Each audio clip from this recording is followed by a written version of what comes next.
अब ये जंग खत्म होने वाली है, लेकिन इसका अंजाम नूर बीबी की मौत पर होगा।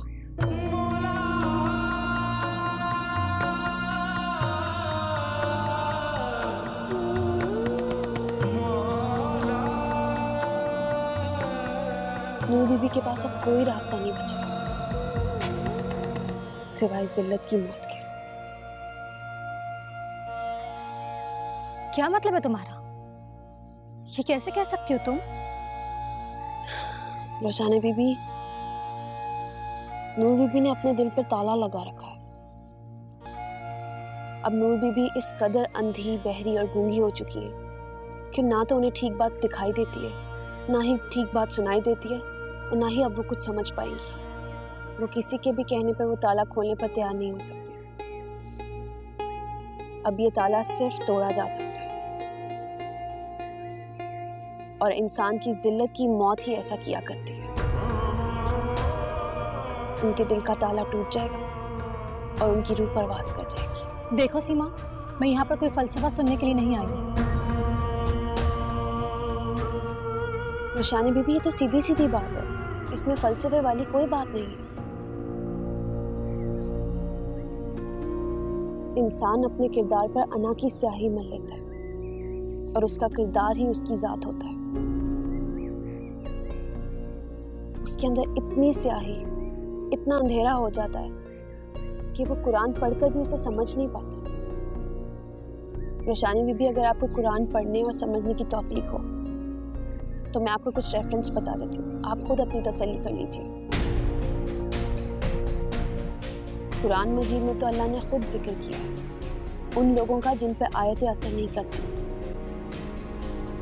जिन पर हक तो साबित हो चुका है, लेकिन फिर भी हक मुबीन पर अपना ईमान नहीं रखते। अब नूर बीबी के अंदर जलती हुई अना की आग मजीद बढ़ जाएगी, क्योंकि उन्हें मेरे खिलाफ कोई हथियार में असर नहीं आएगा, और वो अपनी इसी अना की आग की वजह से अपना ज़हनी तवाज़ुन खो देगी। फिर वो मर जाएगी।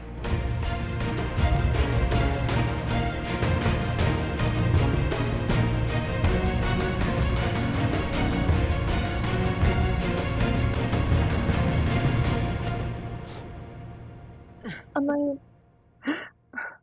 को तो बहुत तेज बुखार हो रहा है। अम्मा उठे, टैबलेट ले लें। मुझे नहीं देना। अम्मा, आपको बहुत तेज बुखार हो रहा है, प्लीज दवाई ले लें। मत जताओ अपनी झूठी हमदर्दियां मुझसे। दुश्मन हो तुम मेरी और सईदा की। बचपन से उसकी हर चीज पे तुमने नजर रखी, अब तो खामोश रहती। क्यों तमाशा बना लिया तुमने खुद को और अपनी बहन को। अम्मा, मैं तो खामोश रहो, मुझे तुम्हारी कोई बात नहीं सुननी। अम्मा, ऐसे मत करो। चली जाओ यहाँ से। अम्मा प्लीज।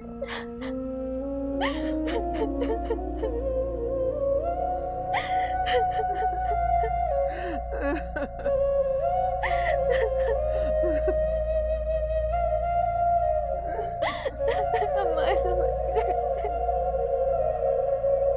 मुझे अपनी गलती का एहसास हो गया था, इसीलिए वापस आई हूँ।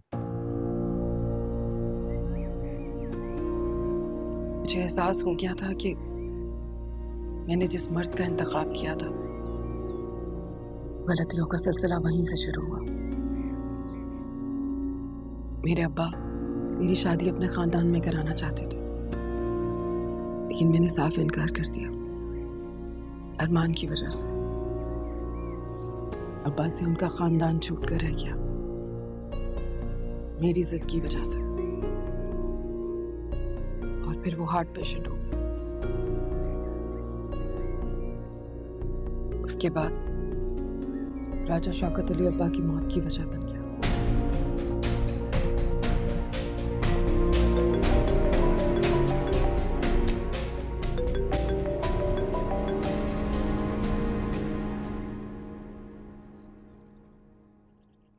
किसका फोन था?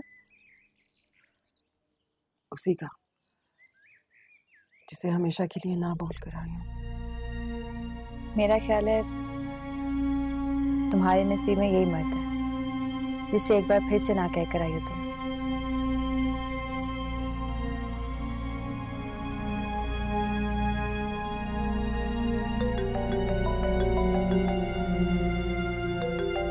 एक मिनट, क्या मैं बात कर सकती हूँ?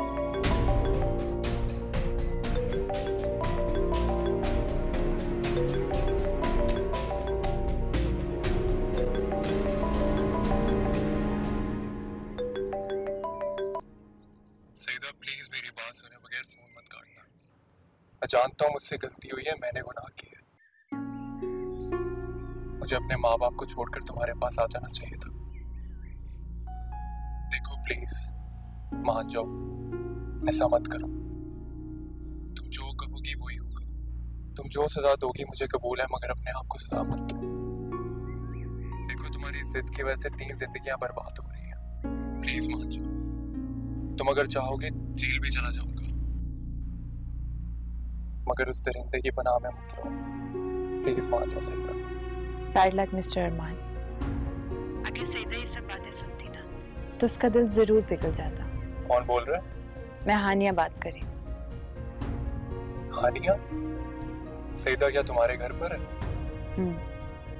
मैं अपने शौहर के घर पर हूँ और तुम सईदा की तरफ से बेफिक्र हो।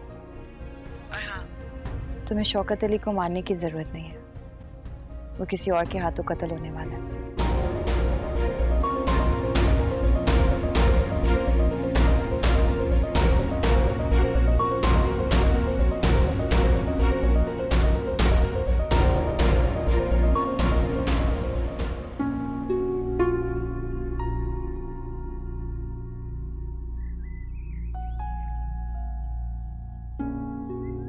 क्या हुआ रोशानी, यहाँ क्या कर रही हो?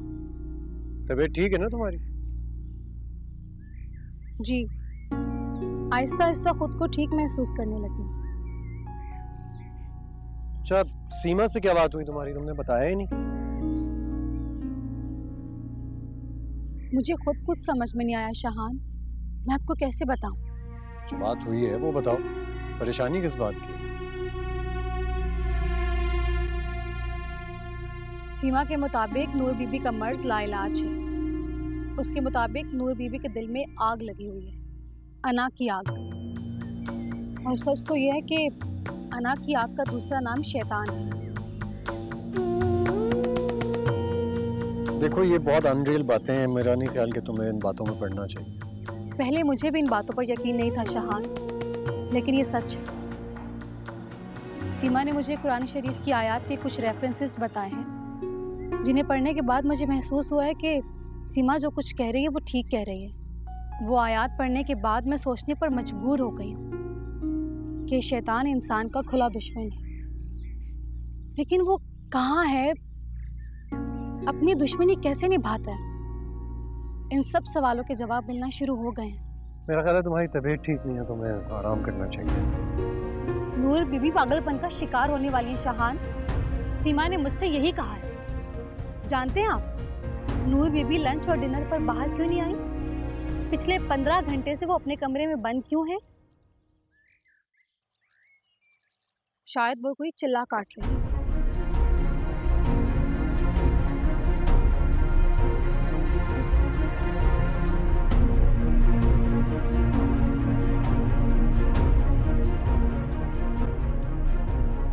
नूर बीबी जाग नहीं? नहीं सोई मैं। उनसे कहो मुझे एक जरूरी बात करनी है उनसे। नूर बीबी ने सख्ती से मना किया है कि आज उन्हें कोई भी परेशान ना करे। तो रास्ते से।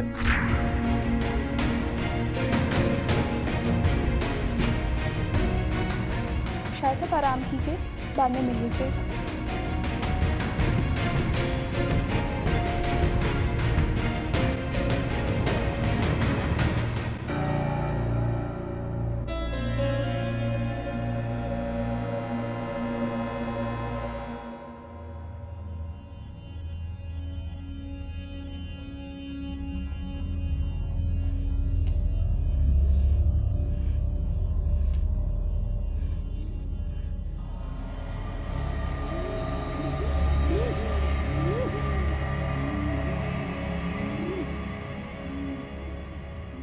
सीमा, सुल्ताना नहीं सीमा।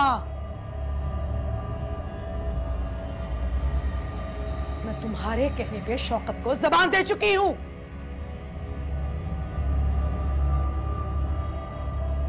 वरना मेरी क्या इज्जत रहेगी उसकी नजरों में।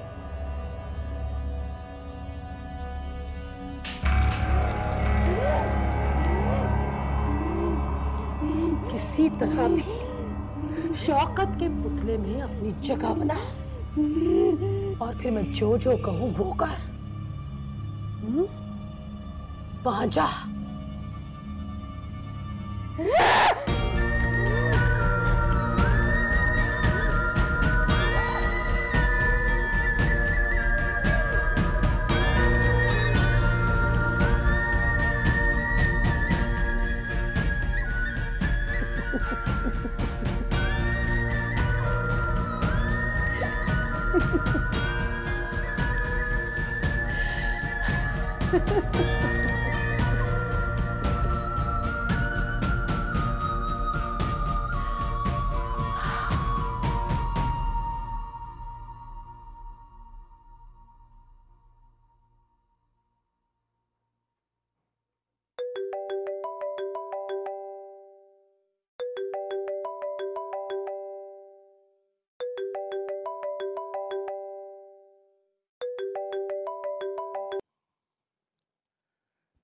हेलो,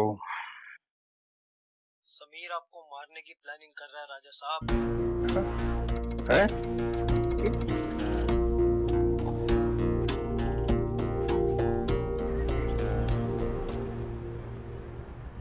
अब्बा जी ने डोनेशन के नाम पे 10 करोड़ रुपया खैराती इदारे को दे दिया। एनजीओ के नाम? तुम्हारा बाप तो किसी खैराती इदारे को 100 का नोट देने के लिए तैयार नहीं होता। पूरे 10 करोड़। रिश्वत लेने और देने के लिए लोग एनजीओ का सहारा लेते हैं। और वैसे भी SHO ने करप्शन के केस में तो नहीं फंसा।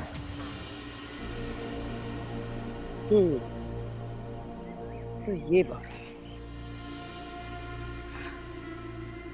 लेकिन तुम्हें ये सारी इंफॉर्मेशन कहां से मिली? कुवैत में जो अब्बा जी का असिस्टेंट मैनेजर है उसको रिश्वत देके सारी इंफॉर्मेशन निकल गई। तो तुम उस एनजीओ के खिलाफ केस कर दो सारी रकम वापस लेने के लिए। एनजीओ के खिलाफ केस नहीं हो सकता, और वैसे भी जो पैसे डोनेशन में चले जाए उनके ऊपर दावा नहीं किया जा सकता। अब जो पैसे चले गए तो चले गए, लेकिन जो अब रह गए वो मैं नहीं जाने दूंगा।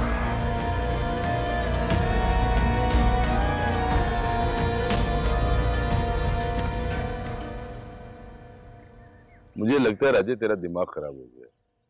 एक ही बेटा तेरा, जवान बेटा जैसा भी है, उसे मरवाने की बात कर रहे। देखो चौधरी, अगर उसको हमने नहीं ना मारा तो वो हमें मार देगा। यार इसका कोई हल निकाल लेते हैं। हल? अरे यार हल कैसे निकालें? वो हमारा तमाम बिजनेस, बैंक बैलेंस, प्रॉपर्टी सब कुछ अपने नाम करना चाह रहा है हमारे जीते जी। क्या क्या पागल है वो बिल्कुल। तो यार राजे जो भी है यार, बैठकर बात कर लेते हैं, कोई डील बना लेते हैं। बाप बेटा दोनों अपनी अपनी जायदाद को बराबर तकसीम कर लो। अरे चौधरी ये कोई लूट का माल है कि हम तकसीम कर लें? अब आओ, इजदाद ने दिया था, ठीक है, पीछे से कुछ आ रहा था, लेकिन सारा हमारी मेहनत का कमाया पैसा है। ये सिर्फ हमारी औलाद को जाएगा, बस याद रखना। और वो जो समीर के यहाँ बच्चा पैदा होने वाला है वो? अरे वो तो सांप के यहाँ एक संपोदिया पैदा हो रहा है। ये सब कुछ मेरी औलाद को जाएगा। ऐसे बेटे का मर जाना ही बेहतर है जो बाप की मर्डर की प्लानिंग कर रहा हो, उसको कत्ल करने का प्लान बना रहा हो। नहीं राजे, ये सब कुछ गलत हो जाएगा। 4 शादियां करने का शौक चढ़ा हुआ है तुझे, औलाद तो तू पैदा कर नहीं सका। अरे भाई ये मैं किसी तरीके से कर लूंगा, तू इसकी फिक्र ना कर। तू मुझे सिर्फ ये बता कि इस कड़े वक्त में तू मेरे साथ है या दूसरों की तरह मुझे छोड़कर जा रहा? यार मैं तुझे छोड़ के जाने का सोच भी नहीं सकता। देख, जब समीर के यहाँ औलाद पैदा हो जाएगी ना तो मुझे बता देना। कब कैसे देखेंगे? अरे बच्चा पैदा होगा, कब होगा, क्या होगा, लगता है कहीं और से ही कुछ करना पड़ेगा। क्या मतलब कहीं और से करना पड़ेगा? मुझे बता जरा, अब ये तुम्हें समझा दें तो हमें सियाना कौन कहेगा? छोड़ यार राजे, बात सुन। यार बात तो सुन मेरी, रुक जा यार, बात सुन।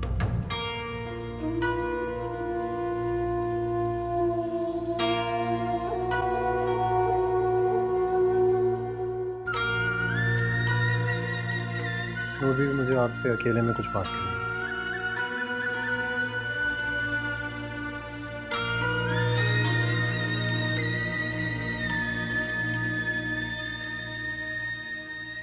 कुछ बातें मुझे भी तुमसे अकेले में करनी है, लेकिन उन बातों से पहले मैं तुम्हारे कुछ सवालों के जवाब देना चाहती हूँ।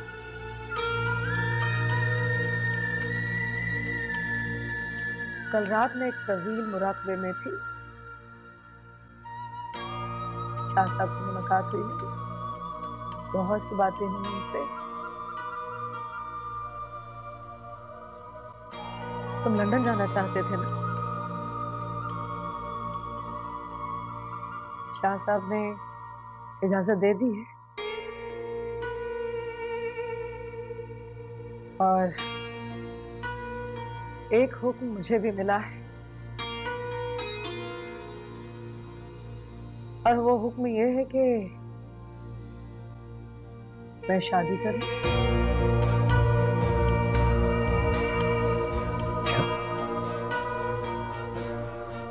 ये क्या कह रही हैं? मुझे कुछ समझ में नहीं आ रहा, क्या कहा है आपने?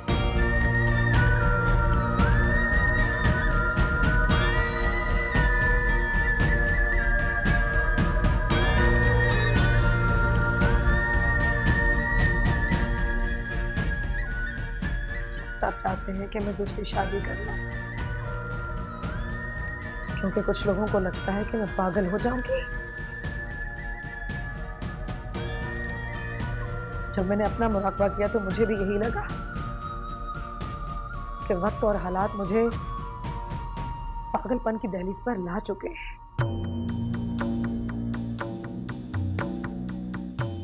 इसी बारे में जब मैंने शाह साहब से मशवरा किया तो बस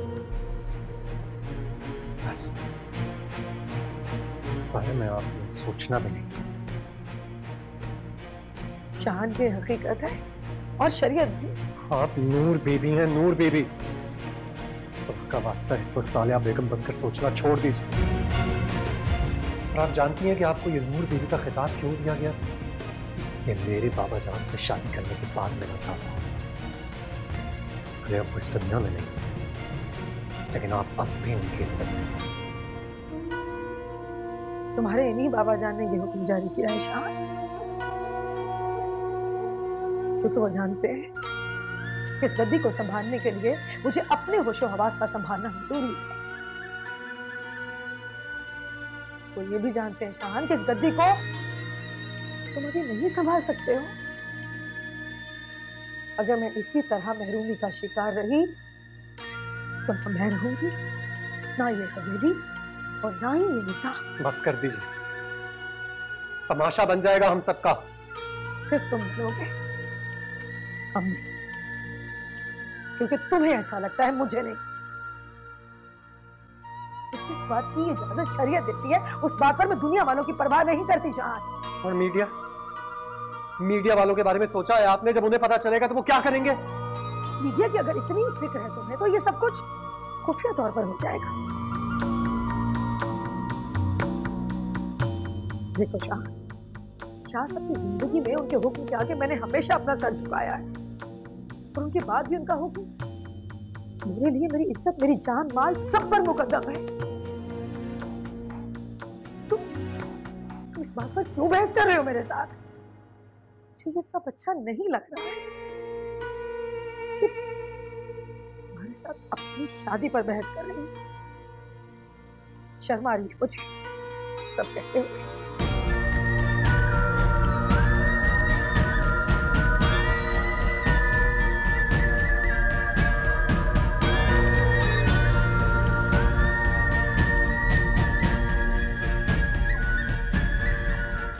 देखिए अम्मी, ये सारा प्लान है। हाँ, आप जानती हैं मेरी टीम बहुत मेहनत कर रही है, सारे अरेंजमेंट्स हो चुके हैं। हमने उन लड़कियों के लिए बहुत अच्छे रिश्ते ढूंढे हैं। बेरोजगारों को रोजगार मिल रहा है, फैमिलीज आपस में मिल रही हैं। फाइनली जो ख्वाब मैंने देखा था वो पूरा होने जा रहा है। मैं बहुत खुश हूँ अम्मी। बस अब उस वक्त का इंतजार है जब शौकत अली को इज्जत देने की बजाय मैं जलील करूंगी। क्या मतलब? अम्मी, शौकत अली के घर पे उसी के पैसों से इन लड़कियों की शादियां करवाऊंगी। शौकत अली के दिल पर लगे जख्म और भी गहरे हो जाएंगे। मैं उसके पागलपन की आखिरी हद देखना चाहती हूँ।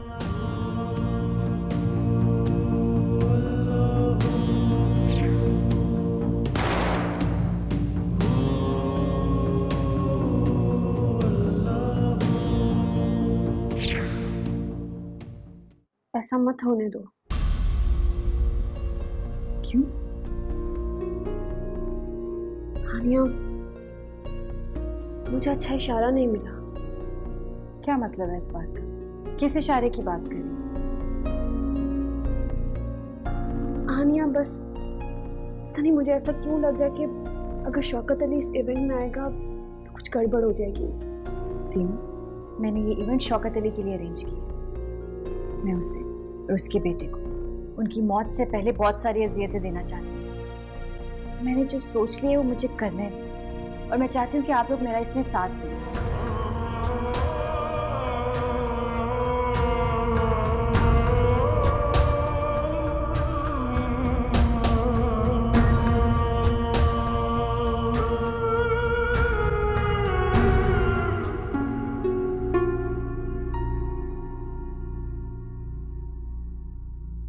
ये कैसे हो सकता है?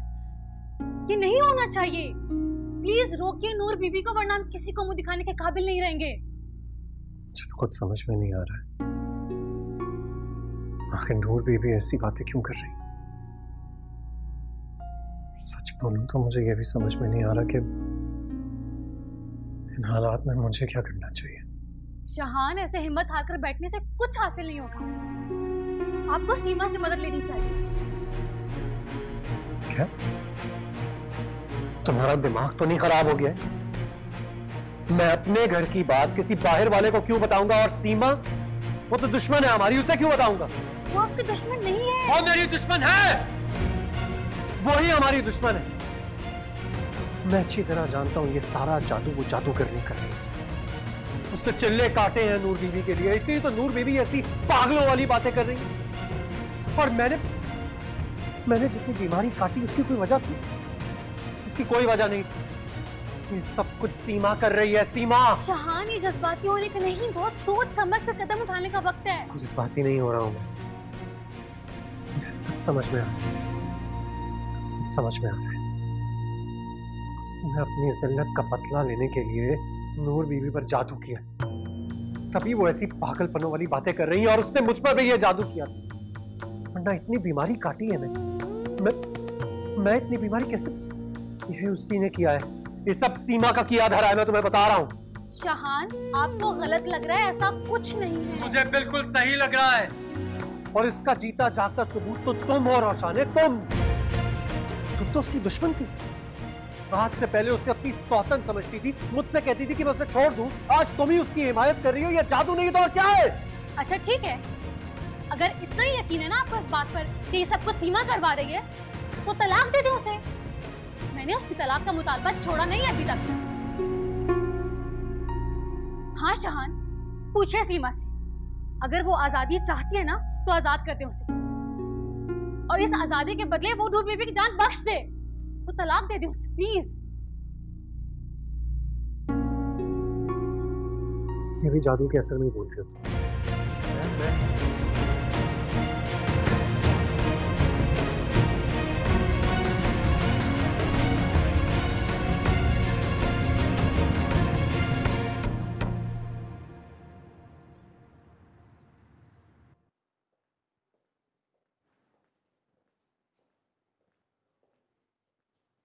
शाहजी बैठे।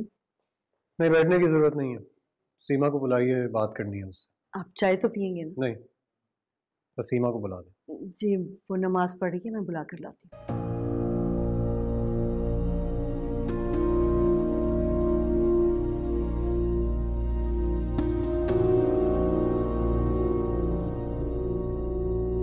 सलाम शाह जी।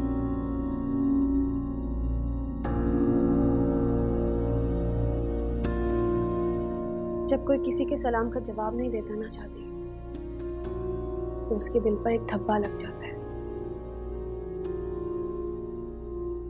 गुरूर का धब्बा। और ये वो दाग होता है जिसे मिटाने के लिए अपनी जात को मिटाना पड़ता है। इसके चेहरे पर गुरूर का धब्बा आ गया है, ये तो सब जानते हैं। भारत, मैं यहाँ सिर्फ ये पूछने के लिए आया हूँ कि नूर बीबी से आखिर तुम्हारी क्या दुश्मनी है? उनका पीछा क्यों नहीं छोड़ रही हो तुम? आपको ऐसा क्यों लगता है शाह जी? आपको ऐसा लगता है कि जैसे मैं मुंह में कुछ पढ़ूंगी, उन पे दम करके फूकूंगी और वो पागल होंगे और फिर मर जाएंगी? ऐसा नहीं है शाह जी, मैं कोई जादूगरनी नहीं हूं। आप खुद बताएं, अगर मुझ में इतनी ताकत होती, इतनी जालिम मैं होती, तो अब तक तो मैं उनको मार चुकी होती ना। ऐसा ही है। अगर ऐसा नहीं है तो तुम कैसे जानती हो कि नूर बीबी का पागलपन शुरू हो चुका है? तो इसका मतलब है उनका पागलपन शुरू हो चुका है।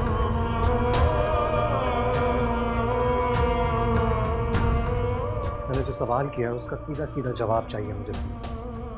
इस सवाल का सीधा सीधा जवाब ये है कि नूर बीबी मुझे हर सूरत में कत्ल करना चाहती है या कत्ल करवा देना चाहती है।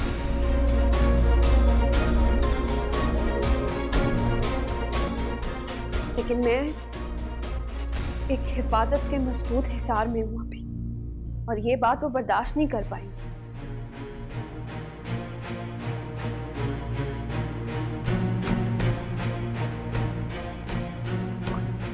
कोई उम्मीद है कि ऐसा ना? मुझे तो कुछ समझ में नहीं आ रहा नूर बीबी, मैं बिल्कुल ब्लैंक हो गया हूँ, मुझे कंफ्यूजन हो गया, ज़हन बिल्कुल मेरा, क्या करूं? शौकत अली, तुम्हारे और मेरे मसले का हल सिर्फ एक ही है, और वो है तुम्हारी चौथी शादी। तुम्हारी चौथी शादी होते ही तुम्हारे तमाम मसले भी हल हो जाएंगे और मेरा एक अहम काम भी। अरे वो कैसे होगी? सुल्ताना ने तो आपको दिन में तारे दिखा दिए थे, असल मुकाबला तो आपका सुल्ताना के साथ है। सुल्ताना बैकफुट पर जा चुकी है। सुल्ताना के पास जो ताकत थी, दरअसल वो सीमा की ताकत थी। सीमा मेरे पास कैद थी और सीमा की रूहों ने सुल्ताना को मेरे खिलाफ इस्तेमाल किया। अरे नूर बीबी, हमारी चौथी शादी से हमारा क्या फायदा होगा? तुम्हारी चौथी शादी नहुसतों की इलामत होगी, मगर वो तमाम नहुसतें तुम्हारे और मेरे हक में बरकतों का मुतबादिल होंगी। हम तो नहीं समझे इस बात को। तो फिर ध्यान से सुनो, तुम्हारी चौथी शादी के बाद तुम्हारी दूसरी बीवी प्रेग्नेंट हो जाएगी और वो एक बच्चे को जन्म देगी, और तुम्हारी चौथी शादी की नहुसत से तुम्हारे बेटे समीर को ब्रेन हेमरेज हो जाएगा और वो मर जाएगा। अरे, और तुम्हारी चौथी शादी की बरकत से तुम सीमा को अपने हाथों से कत्ल करोगे। अरे, कुछ नहीं होगा तुम्हें, कोई तुम्हारा कुछ नहीं बिगाड़ सकेगा, यकीन करो। अरे नूर बीबी, हम आपको पहले ही बता चुके हैं, ये कत्ल बदल जो है ये हमसे नहीं हो सकता। अरे तुम नहीं करोगे, तुम्हारे हाथों से हो जाएगा। बस यूं समझो कि चौथी शादी होते ही वो तुम सब कुछ करोगे जो मैं चाहती हूँ। देखिए, फिर आप ही कोई रोशनी डालिए, ये चौथी शादी होगी कैसे और किधर और कब और कौन होगा? तुम बस इशारा करो शौकत अली, किस्मत इस वक्त तुम पर मेहरबान है। तुम किसी की तरफ भी एक नजरे इल्तिफात डालोगे, तुम्हारी उससे शादी हो जाएगी। नजरे इल्तिफात? हाँ, मोहब्बत भरी नजर। आपने ऐसा पहले क्यों नहीं सोचा?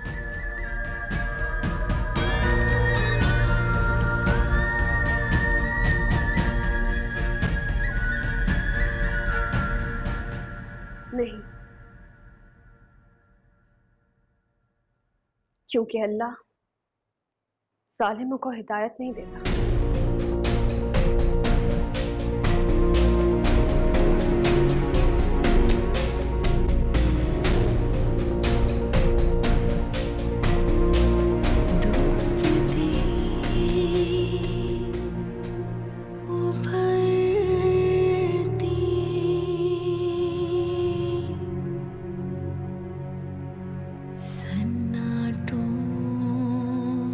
हमें कनीज नहीं, अपनी बीवी चाहिए।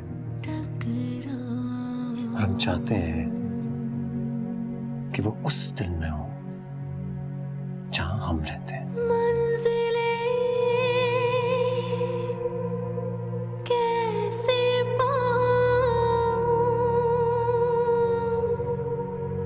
सीमा, अगर नूर बीबी को कुछ भी हुआ ना, मैं तुम्हारी जान ले लूंगा।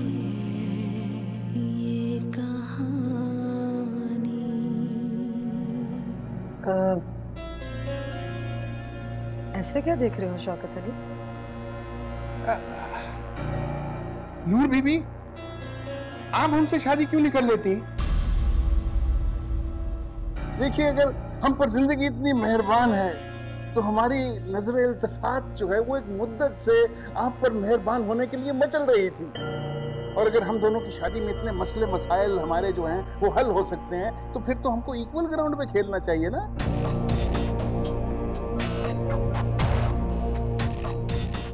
बोलिए, आपको ये रिश्ता मंजूर है?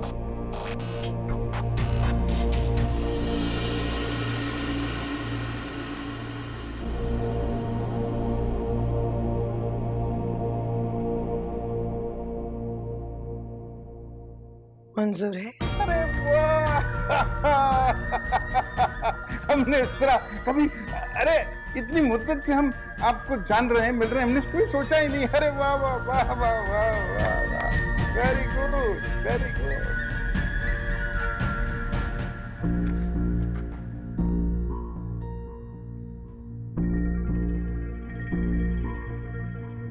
शाहान, क्या हुआ? शाहान, शाहान, कोई है? पानी लेकर आओ, पानी लेकर आओ। जल्दी आओ, चाचा उठो, चाचा, पानी लेकर आओ, जल्दी जाओ। शाहान, शाहान, शाहान आके बोले, शाहान, नूर बीबी, कोई है? जल्दी आए। शाहान, शाहान आके बोले।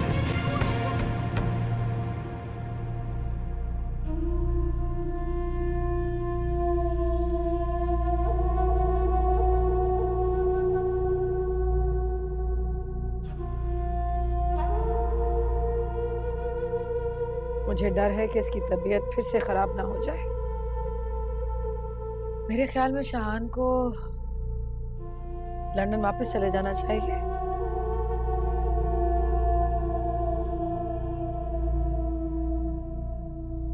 मैं तुम दोनों के जाने का बंदोबस्त कर देती हूँ।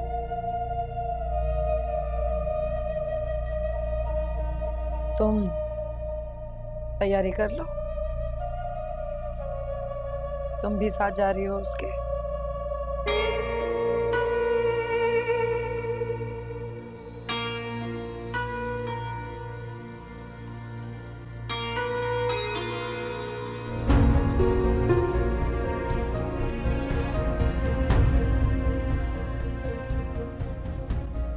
ये सब कुछ क्या हो रहा है शाहान? सब कुछ क्या हो रहा है? मुझे कुछ समझ में नहीं आ रहा।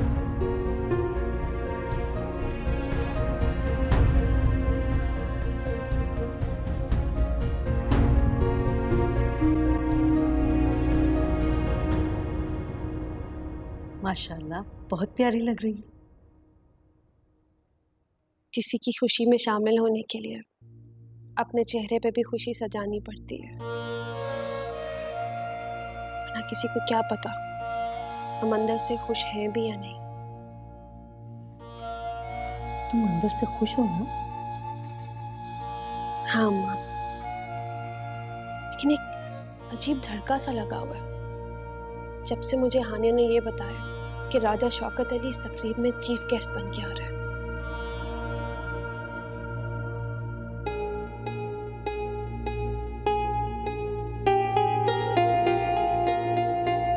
क्या हुआ? फिर वही बात। अम्मा मुझे कुछ ठीक नहीं लग रहा। नहीं बेटा, तुम अल्लाह का नाम लेती हो ना, सब ठीक हो जाएगा इंशाल्लाह। चलो शाबाश। हानिया का फोन आया था कि हम कब तक पहुंच रहे हैं।